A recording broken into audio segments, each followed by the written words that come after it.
L'actualité à la une ce soir est de 3 pour la RTB. La troisième chaîne exclusivement dédiée aux langues nationales a été lancée officiellement ce 9 décembre à Ouagadougou. Baptisée la 3, elle proposera un service public de l'information continue en 4 langues officielles ainsi que dans 12 autres langues. Rideau sur les universités africaines de la communication de Ouagadougou ce 9 décembre à Ouagadougou. Les participants ont conclu que les médias et les gouvernants doivent communiquer de manière plus responsable et transparente, notamment en cas de crise sécuritaire. Une journée du Burkina Faso à la COP28 à Dubaï pour promouvoir la culture et ses expériences en matière de résilience face au changement climatique. Une journée qui s'est déroulée le 6 décembre dernier. Bonsoir et ravi de vous retrouver. Mais d'abord, le gouvernement burkinabé lance l'indemnisation des victimes des crises politiques. Le ministre de la Communication a donc procédé ce 9 décembre à Ouagadougou au lancement de l'opération d'indemnisation des victimes des crises politiques au Burkina. La première liste concerne des blessés de l'insurrection populaire de 2014. Il représente 16% des blessés à indemniser. Le gouvernement entend ainsi régler les dettes du passé et contribuer à l'apaisement du climat social. Solange Guigma. Ils sont au nombre de 88 blessés de l'insurrection populaire de 2014 à recevoir leur indemnisation. C'est plus de 271 millions de francs CFA qui ont été mobilisés pour réparer cette première liste des victimes et ayant droit des victimes des crises sociopolitiques du Burkina. Les dossiers ont montré que ce sont des personnes qui traînent encore des séquelles de leurs blessures et il y en a encore qui attendent des soins. Alors nous avons jugé nécessaire de commencer par ces personnes de manière à ce que l'indemnité qu'ils vont percevoir leur permette de continuer les soins. Il y en a qui ont perdu leurs parents et aujourd'hui, s'il y a la reconnaissance de l'État, nous pensons que nous sommes presque soulagés. Même si la réparation n'est pas au niveau, si je puis m'exprimer ainsi, que nous souhaitions, et déjà ça pourrait aider les uns et les autres à se relancer dans la vie. Le montant de l'indemnisation est fixé selon le degré de préjudice subi par la victime, une fixation encadrée par les textes réglementaires. Je prends un exemple, une personne qui a eu une fracture à la jambe et qui a été soignée par un médecin, ce médecin va lui délivrer donc un papier, donc c'est-à-dire un certificat de consolidation qui précise le taux d'incapacité. Ça peut être 70%, ça peut être 15%, ça peut être 10%. Et donc le décret dit, si c'est moins de 5%, c'est par exemple 1,5 million. Si c'est entre 5% et 10%, il y a aussi un montant. Donc, suivant le taux d'incapacité que le médecin aura donc déterminé, cet intéressé vient déposer son dossier EVET et il est indemnisé suivant le montant qui est déjà précisé par décret. Cette opération d'indemnisation des victimes et ayant droit des victimes des crises sociopolitiques est un engagement du gouvernement de la transition à poursuivre l'œuvre de la réconciliation nationale en vue de renforcer la cohésion sociale et le vivre ensemble au Burkina. L'indemnité ne saurait compenser les préjudices que vous avez subis. Elle est un signe de reconnaissance de l'état des torts que vous avez subis et dont certains et certaines portent encore les séquelles, et a pour but de régler le passif afin de contribuer à l'apaisement du climat social. Au regard du temps écoulé et les conditions dans lesquelles vous vous êtes retrouvés, je vous invite au respect de certaines valeurs que sont l'intégrité, la dignité, la bonne gestion, le dialogue inclusif et continu pour asseoir une véritable cohésion dans vos localités et milieux respectifs. Date du 30 novembre 2023, c'est plus de 30 000 dossiers qui ont été enregistrés. Des dossiers dont le traitement se fera de façon progressive. Et puis les armoiries du Burkina Faso, un symbole d'identité nationale. Les armoiries du pays sont donc un symbole important pour le Burkina. Elles représentent les valeurs et les aspirations du peuple burkinabé. Le pays a connu 3 types d'armoiries depuis son indépendance en 1960. Des armoiries du Burkina qui ont évolué au fil du temps pour refléter les valeurs et les aspirations du peuple. Jérôme Tendano, explication. De la première république de la Haute-Volta indépendante à la Révolution, puis à la 4e république consacrée par référendum en 1991, les armoiries demeurent l'expression de l'identité et des aspirations de notre pays, même si dans la forme, des différences sont à observer. Les armoiries de 60 à 84, le fond était ce fond. C'était obligatoire de mettre ça en fond bleu.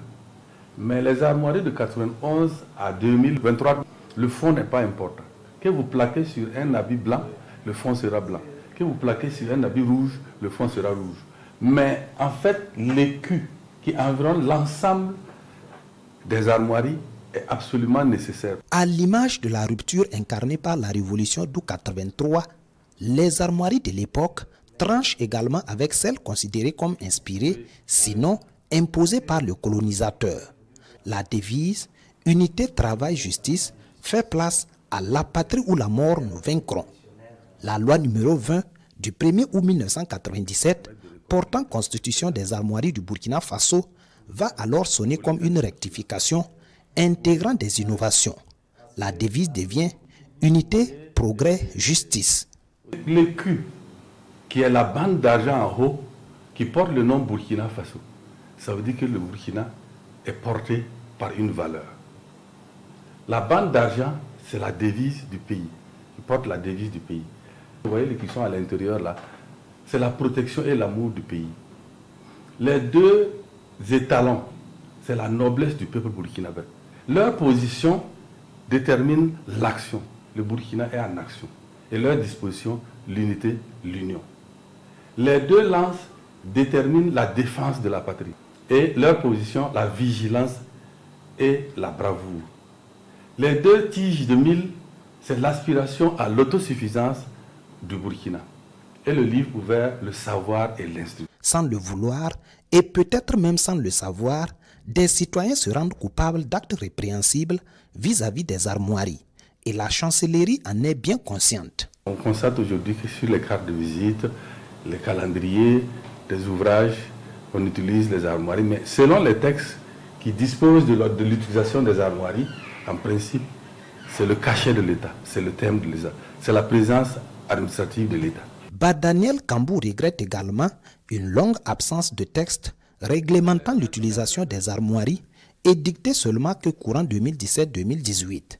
La grande chancellerie envisage donc de privilégier pour l'instant une série d'actions de sensibilisation à l'endroit du public.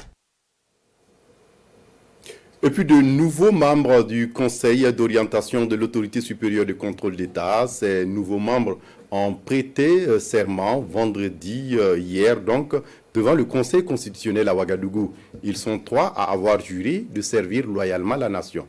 Moussaki. Aïssata Diallo, Maître Siaka Nyamba et Bourema Ouedraogo.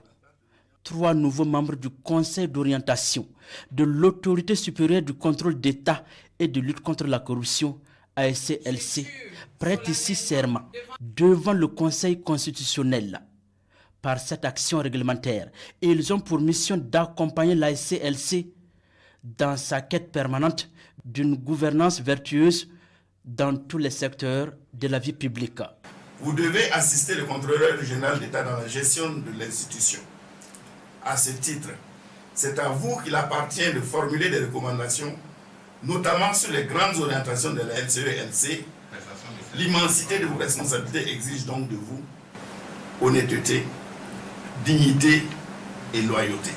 Conscients de la lourdeur de la tâche, ces nouveaux membres du Conseil d'orientation de l'ALCLC espèrent être en mesure d'accomplir leur mission avec efficacité. Comme le président du Conseil constitutionnel vient de le dire, il y a beaucoup et de grands défis qui nous attendent dans le contexte que vous connaissez dans notre pays. Nous serons amenés en amont à orienter les travaux de l'ASE. Nommé en Conseil des ministres du 18 octobre dernier, ces membres du Conseil d'orientation de l'Autorité supérieure de contrôle d'État et de lutte contre la corruption ont également pour tâche de procéder au recrutement du nouveau contrôleur général d'État. Une contribution de 15 millions de francs CFA de l'ONACIM au Fonds de soutien patriotique. L'Office national de sécurisation des sites miniers a versé une contribution donc de 15 millions de francs CFA au Fonds de soutien patriotique ce jeudi. Le chèque a été remis au ministre en charge de l'administration territoriale au nom du gouvernement. Oumou Sissé. 15 millions de francs CFA en soutien aux efforts de défense et de sécurisation du territoire national. L'Office national de sécurisation des sites miniers ONACIM apporte ainsi sa contribution pour alimenter le fonds de soutien patriotique lancé en janvier 2023 par le gouvernement burkinabé. Suite à une proposition de la direction générale, cette décision a été entérinée par le conseil d'administration et qui a permis à ce que nous aujourd'hui nous puissions remettre ce chèque de 15 millions et pour que cela serve d'aide à tous nos concitoyens, aux populations déplacées internes, aux forces de défense et de sécurité, ainsi qu'au VDP. C'est un sentiment de reconnaissance au nom du gouvernement. Depuis que le chef de l'État a appelé les différentes structures à être solidaires, ça fait un moment et jusqu'à aujourd'hui, on continue de recevoir de l'aide et c'est quelque chose à saluer. Créé en décembre 2013, l'Office national de sécurisation des sites miniers a pour mission d'assurer la protection des sites miniers, la sécurité des transferts des produits d'exploitation, des fonds et des personnels des sites miniers en mission. Il assure également la prévention de l'insécurité et lutte contre toute forme de criminalité sur les sites miniers, d'où cet apport de 15 millions de francs CFA pour renforcer le fonds de soutien patriotique. Et puis la coordination des associations pour le développement des personnes handicapées de la région des Hauts-Bassins apporte son soutien à l'effort de guerre. La coordination a réuni ses membres le mercredi dernier pour discuter de la participation des personnes handicapées à la guerre. Cette activité est organisée dans le cadre de la 31e journée internationale des personnes handicapées. Ismaël Saturné, Paris. Les échanges se mènent ici sur la participation inclusive des personnes handicapées à l'effort de paix. Une conférence au cours de laquelle les participants sont également outillés sur quelques notions en lien avec la situation de handicap. C'est une initiative de la coordination régionale des associations pour le développement des personnes handicapées des Hauts-Bassins Koura, en collaboration avec l'Institut Famille des Sœurs de l'Annonciation et l'Organisation du Pont pour le développement social ODDS. Elle vise à sensibiliser les personnes handicapées sur leur contribution dans le développement du Burkina Faso. Le handicap en réalité n'est pas une fin en soi. Le handicap n'est pas une fatalité et les personnes handicapées ici dans la grande ville sont des personnes hautes. Parce que nous recevons des personnes handicapées déplacées internes. Nous recevons aussi des personnes qui ne sont pas des personnes handicapées, mais qui sont déplacées internes dans nos familles. Il ne faut pas qu'on se morfond dans notre handicap. Il ne faut pas qu'on pleure avec notre handicap. On doit aussi montrer qu'on peut participer, on peut vraiment travailler à accompagner ce gouvernement-là. Les membres de la Koura ne veulent pas rester muets face à l'appel du gouvernement concernant la participation des fils et filles à l'effort de paix. Pour ce faire, cette conférence est le lieu pour eux de marquer leur adhésion à ce projet des autorités de la transition. Les personnes handicapées constituent un pan essentiel de notre société. Et si elles sont conscientes qu'elles doivent prendre part à l'effort de paix, je pense que c'est déjà une situation que nous devons prendre à bras le corps pour les accompagner.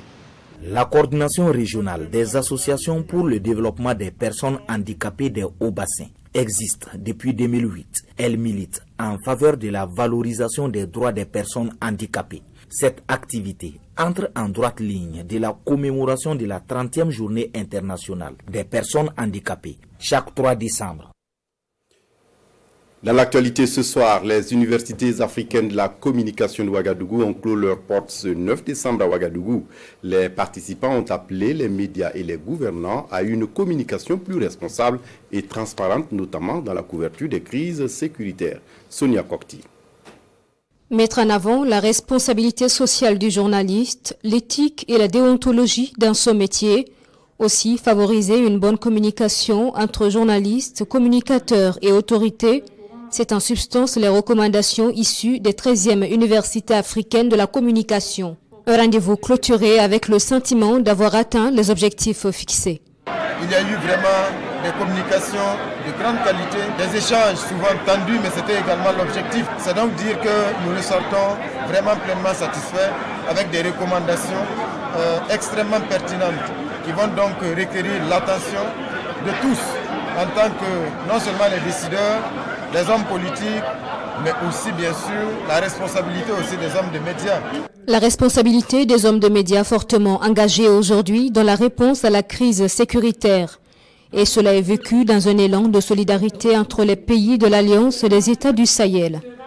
Face au défi commun qui est de mettre fin au terrorisme, orienter la communication médiatique est aujourd'hui une question de patriotisme. Je pense qu'il est important pour nous, en tant qu'hommes de médias, en tant que communicateurs, en tant que journalistes, vraiment de repenser notre façon de communiquer, d'accompagner nos États dans une guerre qu'on appelle guerre de la communication. On a compris aujourd'hui qu'il était important pour nous de nous donner nous-mêmes la vraie lecture des événements que nous vivons. Les 13e Universités africaines de la communication, tenues du 7 au 9 décembre, ont réuni des acteurs de la sous-région.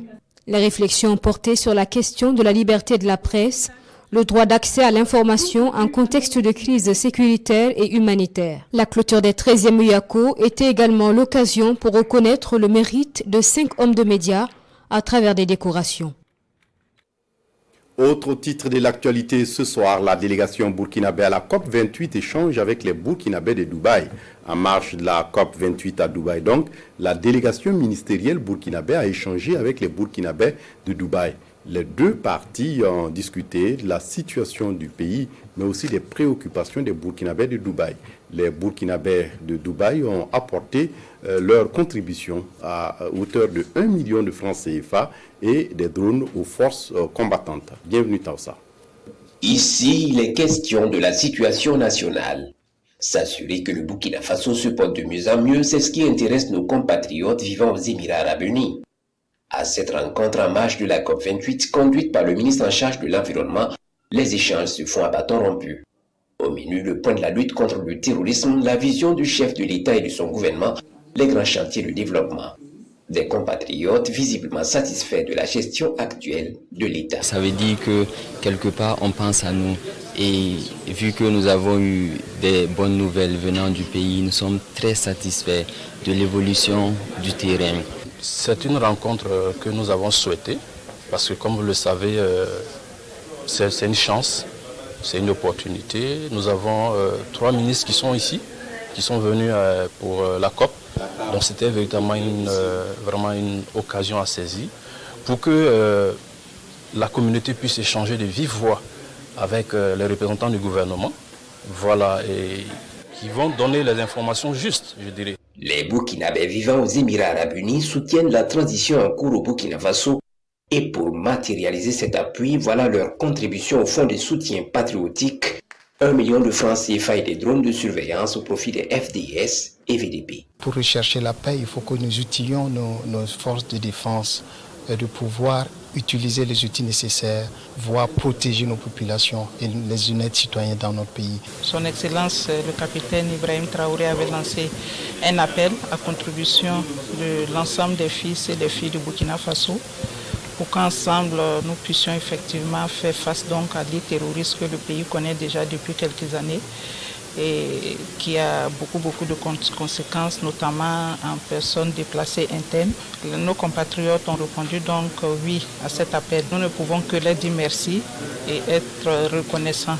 Environ 400, c'est le nombre de nos compatriotes vivant dans ce pays du Golfe Persique, des compatriotes engagés à poursuivre leurs efforts pour le rayonnement du Burkina Faso.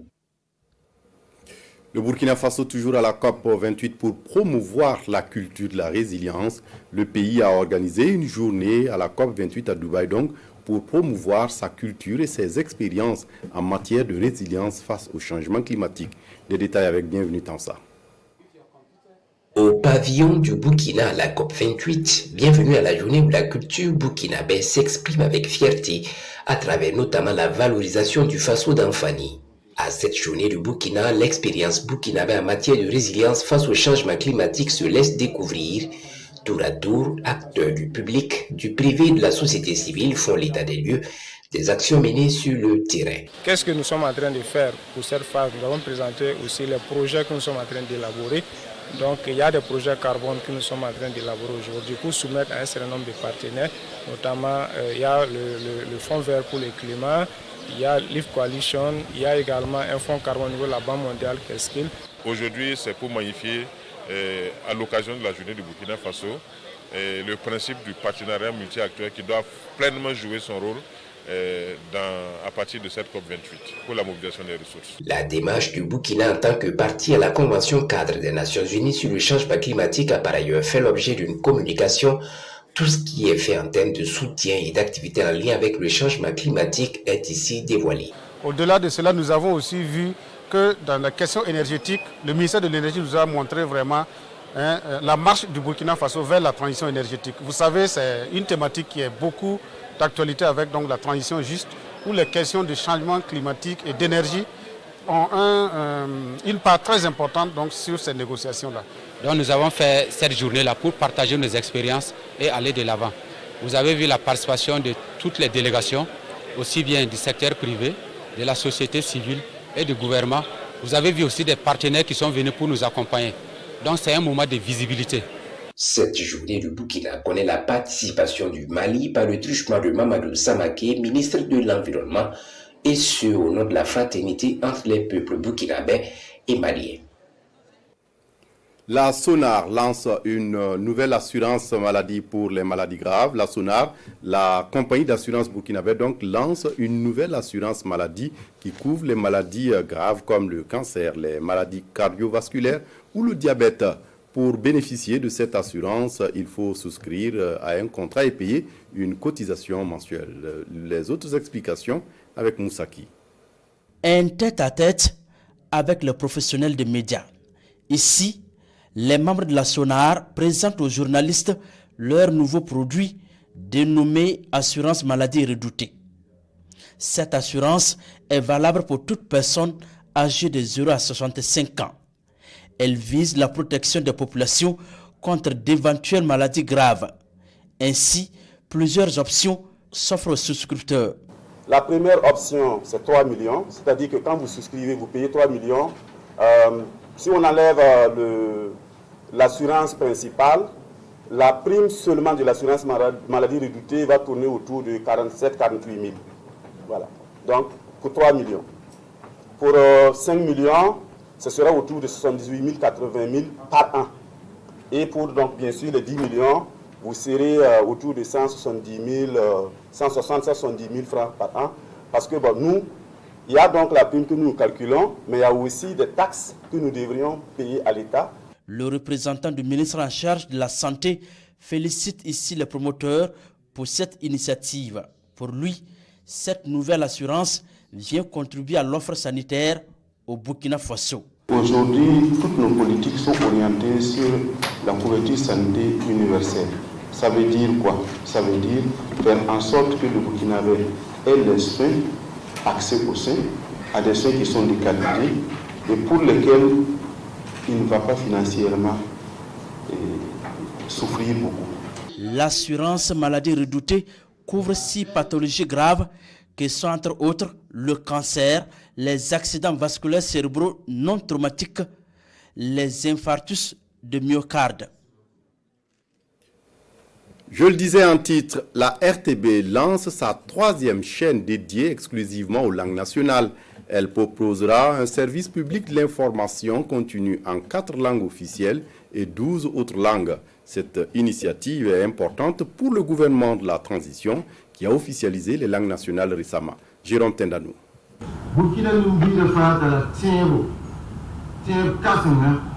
Discours d'ouverture officiel, d'abord en langue nationale, puis repris en français. La radiodiffusion-télévision du Burkina, version langue nationale, s'ouvre ainsi sous le signe de l'effectivité de la vision déclinée en Conseil des ministres du 6 décembre dernier. Ériger les langues nationales en langue officielle. La RTB3, portée sur les fonds baptismaux, un véritable canal d'affirmation de soi pour les communautés burkinabées, gage d'un développement humain durable. Nous avons la conviction, et cela est imprimé au plus haut sommet de l'État par son Excellence le capitaine Ibrahim Traoré, que nous devons, pour la trajectoire que nous avons prise, bien sûr nous appuyer sur nos valeurs endogènes, nous appuyer sur nous-mêmes, sur ce qui fonde notre identité, sur ce qui fonde nos valeurs. Et c'est notre culture et ce sont nos langues. Et je pense que ce soit l'acte qui a été posé par son Excellence, Monsieur le Premier ministre, au nom du président du Faso, est un acte fort qui marque donc le début et le lancement des programmes de la RTB3, qui sera, comme cela a été annoncé, une télé exclusivement dans nos langues nationales. Le slogan est assez évocateur, notre chaîne, notre identité. C'est pour dire que nous fondons beaucoup d'espoir sur cette chaîne-là, afin de replacer nos langues nationales à leur place. Tous les voyants sont ouverts pour la 3, comme certains la surnomment déjà.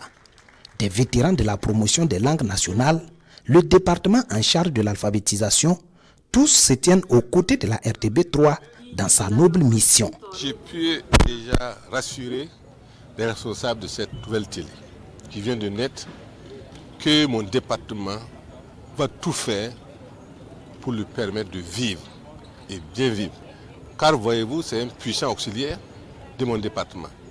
La question de la promotion des langues nationales est prise au sérieux. Nous allons sans doute nouer un partenariat qui puisse lui permettre d'atteindre ses objectifs. La RTB3 se veut également un creuset de la coexistence pacifique, un tremplin pour la préservation des valeurs socio-culturelles.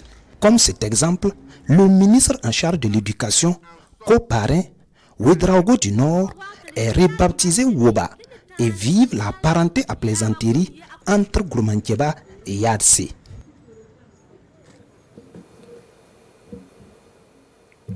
Toujours est-il que Faran Gourma est le non-loti de Waïguyar. Il faut le comprendre, Jérôme Tendano.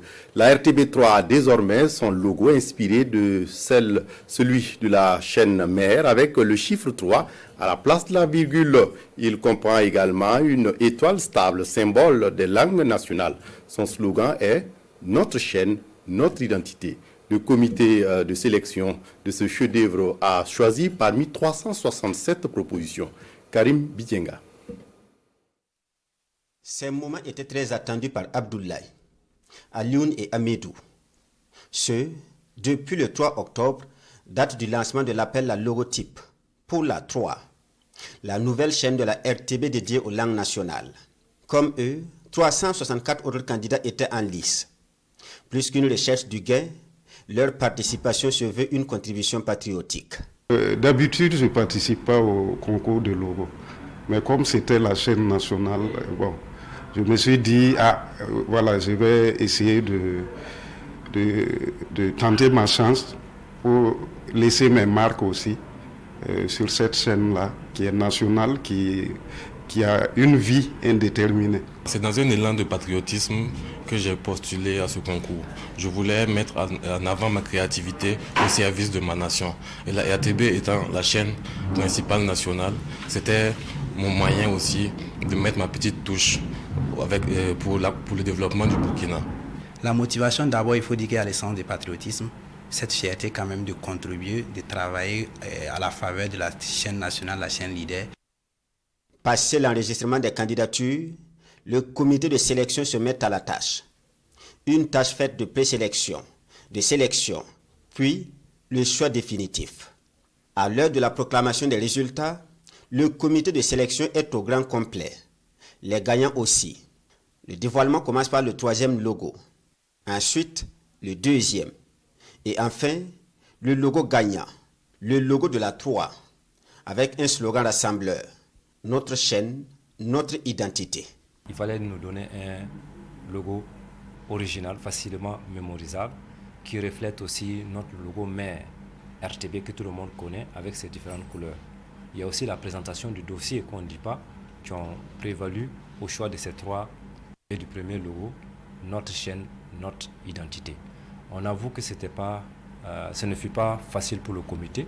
Il faut dire que ce n'est pas seulement le comité composé des éléments de la RTB qui a choisi le logo.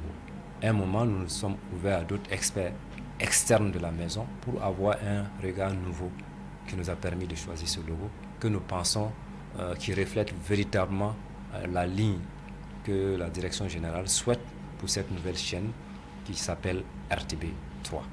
Et c'est une fierté de voir que nous sommes retenus parmi plus de 300 candidatures. Nous ne présentons pas uniquement un logo. Lorsque nous participons à ce genre de compétition, nous pensons aux déclinaisons. Nous pensons que nous devons faciliter la tâche aux clients. Ici, on dira bien sûr les clients parce que c'est la RTB qui demande. Donc, on le fait avec toutes les déclinaisons possibles et on pense à être aussi le plus original possible. Vous reconnaîtrez la RTB3 par ce logotype, inspiré de celui de la chaîne mère. Le chiffre 3 est à la place de la virgule. Les couleurs nationales dégradées symbolisent la diversité des langues nationales et l'étoile stable exprime leur enracinement. La 3, à l'image des premières chaînes de la RTB, a pour mission d'informer, d'éduquer et de divertir. Sa particularité, elle va remplir ses missions exclusivement dans les langues nationales.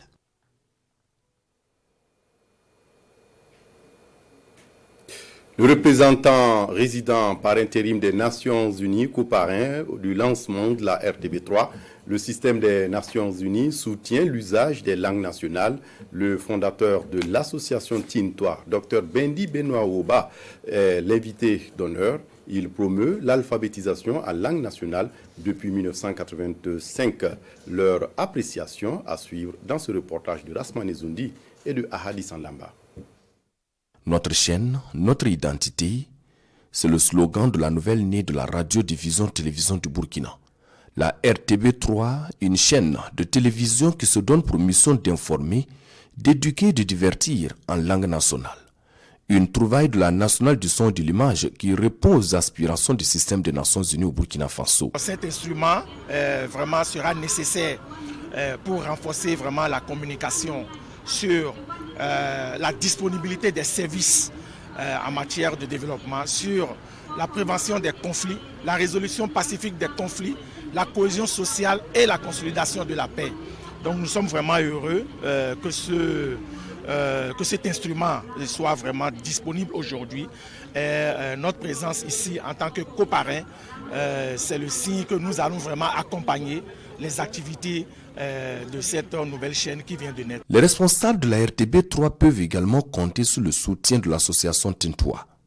Pour le président fondateur de l'association Tintois, la naissance d'une chaîne de télévision pour promouvoir les langues nationales est une aubaine pour le développement du Burkina Faso. Et nous sommes très contents du démarrage de cette chaîne parce qu'elle vient répondre à des attentes. Lesquelles attentes? Que les langues nationales soient portées par les chaînes nationales et que chacun puisse un jour entendre l'information officielle dans la langue qu'il comprend le mieux.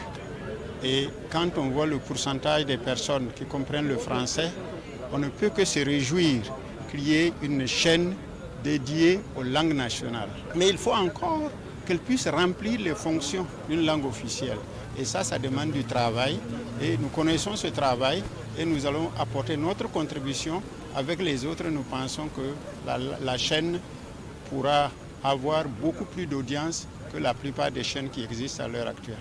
En rappel, c'est depuis 1985 que l'association Tintois a vu le jour avec pour mission d'alphabétiser en masse les populations dans leur langue. Avec la naissance donc de cette nouvelle chaîne, le système des Nations Unies également affirme que ces différents programmes de développement doivent passer sur la RTB3 pour l'atteinte des objectifs escomptés ici, au Burkina Faso. Et un mot de sport avant de prendre congé de vous. Les rideaux des premiers Jeux de l'Association des comités nationaux olympiques d'Afrique zone 3 sont tombés hier à Lomé, la capitale du Togo. Les équipes ivoiriennes en handball et en basketball 3 fois 3 ont dominé la compétition.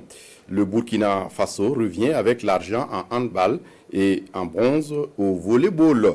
Le point de tout cela avec notre envoyé spécial Alain Didier Compaoré. L'histoire retiendra que les éléphantes de la Côte d'Ivoire ont dominé les premiers jeux de l'ACNOA Zone 3 en s'offrant un doublé en basketball 3 contre 3 et en handball.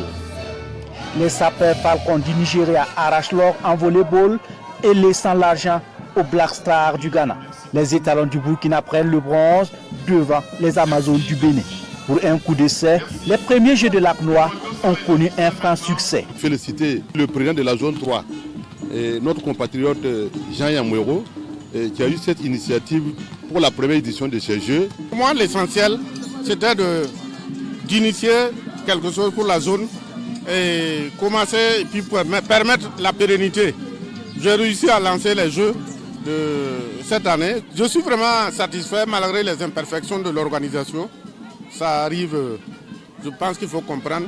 Je peux dire qu'on est satisfait dans la mesure où le Burkina est représenté par au moins 3 disciplines. Il y a le volley, le hand et puis le basket. C'est un tournoi international qui va permettre aussi bien à nos joueurs qu'à nos entraîneurs, en tout cas de mieux s'affûter pour les prochaines joutes africaines. C'est donc évident que les acteurs des autres sports nourrissent l'espoir de voir les prochains Jeux de l'ACNOA Zone 3 aller au-delà des 3 disciplines de la première édition.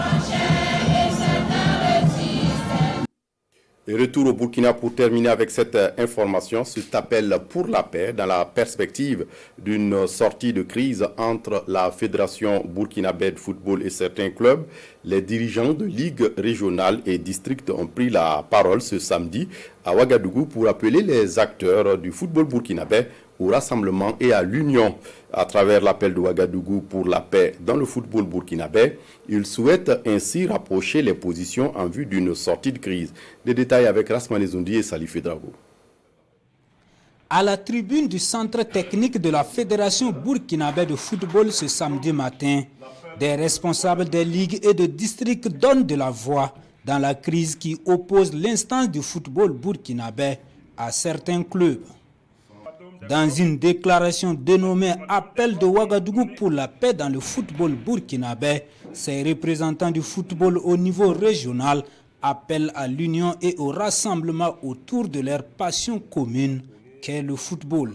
Premièrement, œuvrer à ramener la paix dans la grande famille du football burkinabé. Pour ce faire, nous demandons au président de la Fédération burkinabé de football d'initier une feuille de route pour instaurer une concertation tripartite, c'est-à-dire club, Fédération burkinabé de football, ministère en charge des sports, dans le but de régler définitivement la question de la retenue des 25% de la bourse. Deuxièmement, pour la reprise des championnats de Ligue 1 et de Ligue 2 dans un délai raisonnable. Et troisièmement, pour une mobilisation totale et patriotique de l'ensemble des acteurs du football autour de notre équipe nationale A à l'occasion de la CAN 2023.